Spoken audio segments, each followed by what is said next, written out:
soit rendu à Dieu,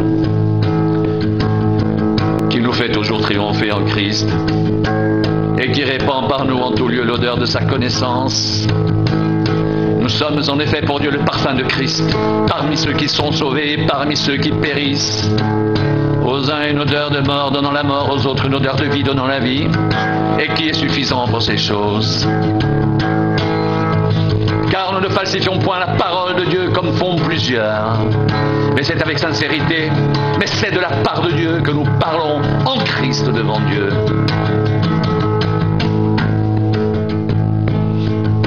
Commençons-nous de nouveau à nous recommander nous-mêmes? Ou avons-nous besoin, comme quelques-uns, de lettres de recommandation auprès de vous ou de votre part? Car c'est vous qui êtes notre lettre, écrite dans nos cœurs, connue et lue de tous les hommes. Vous êtes manifestement une lettre de Christ écrite par notre ministère, non avec de l'encre, mais avec l'Esprit du Dieu vivant. Non sur des tables de pierre, mais sur des tables de chair. Sur les cœurs, cette assurance-là, nous l'avons par Christ auprès de Dieu.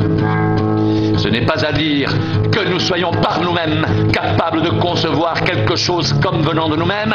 Notre capacité, au contraire, vient de Dieu. Il nous a aussi rendus capables d'être ministres d'une nouvelle alliance, non de la lettre, mais de l'esprit. Car la lettre tue, mais l'esprit vivifie.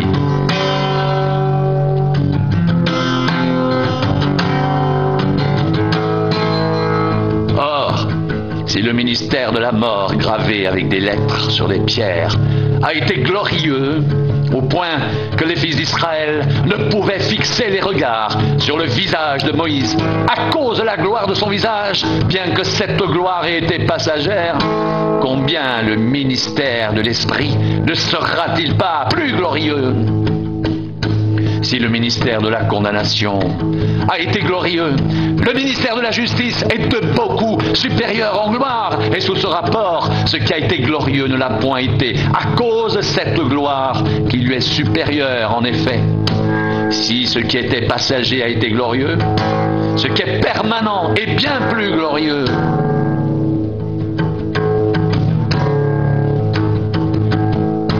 Ayant donc cette espérance, nous usons d'une grande liberté et nous ne faisons pas comme Moïse qui mettait un voile sur son visage pour que les fils d'Israël ne fixent pas les regards sur la fin de ce qui était passager.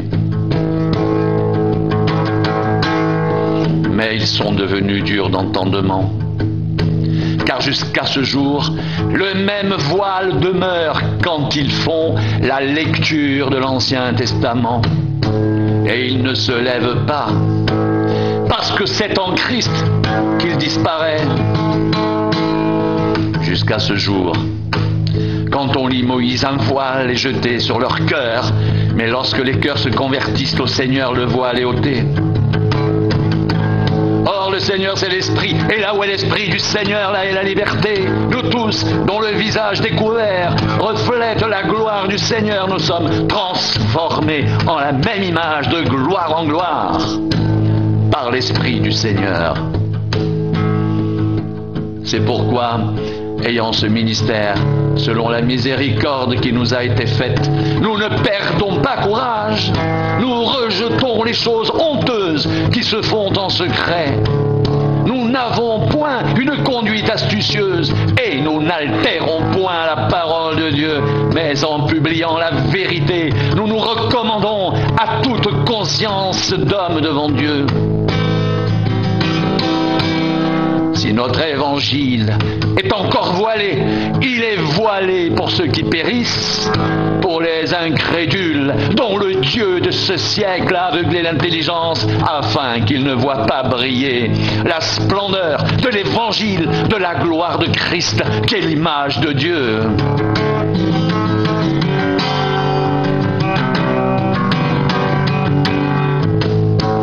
Nous ne nous prêchons pas nous-mêmes.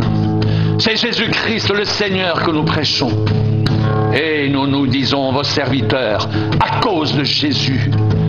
Car Dieu qui a dit, la lumière brillera du sein des ténèbres, a fait briller la lumière dans nos cœurs pour faire resplendir la connaissance de la gloire de Dieu sur la face de Christ.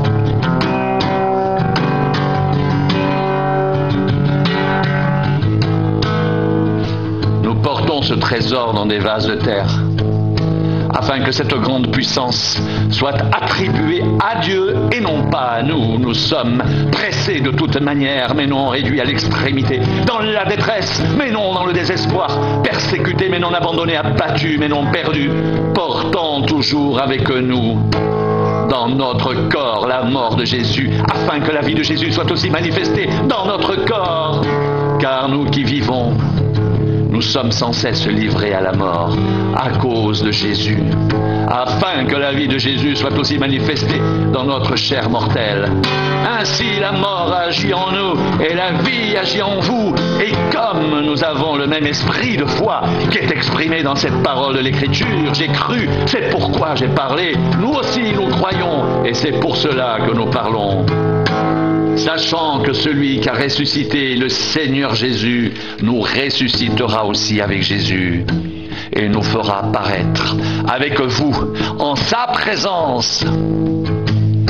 Car tout cela arrive à cause de vous, afin que la grâce en se multipliant fasse abonder à la gloire de Dieu les actions de grâce d'un plus grand nombre.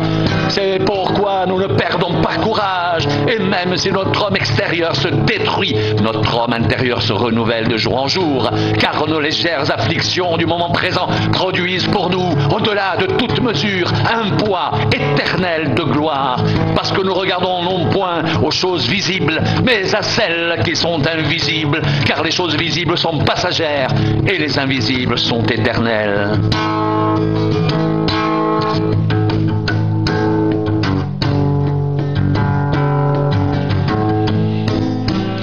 Nous savons en effet que si cette tente où nous habitons sur la terre est détruite, nous avons dans le ciel un édifice qui est l'ouvrage de Dieu, une demeure éternelle qui n'a pas été faite de main d'homme. Aussi gémissons-nous dans cette tente, désirant revêtir notre domicile céleste, si du moins nous sommes trouvés vêtus et non pas nus, car tandis que nous sommes dans cette tente, nous gémissons accablés, parce que nous voulons non pas nous dépouiller, mais nous revêtir, afin que ce qui est mortel soit englouti par la vie.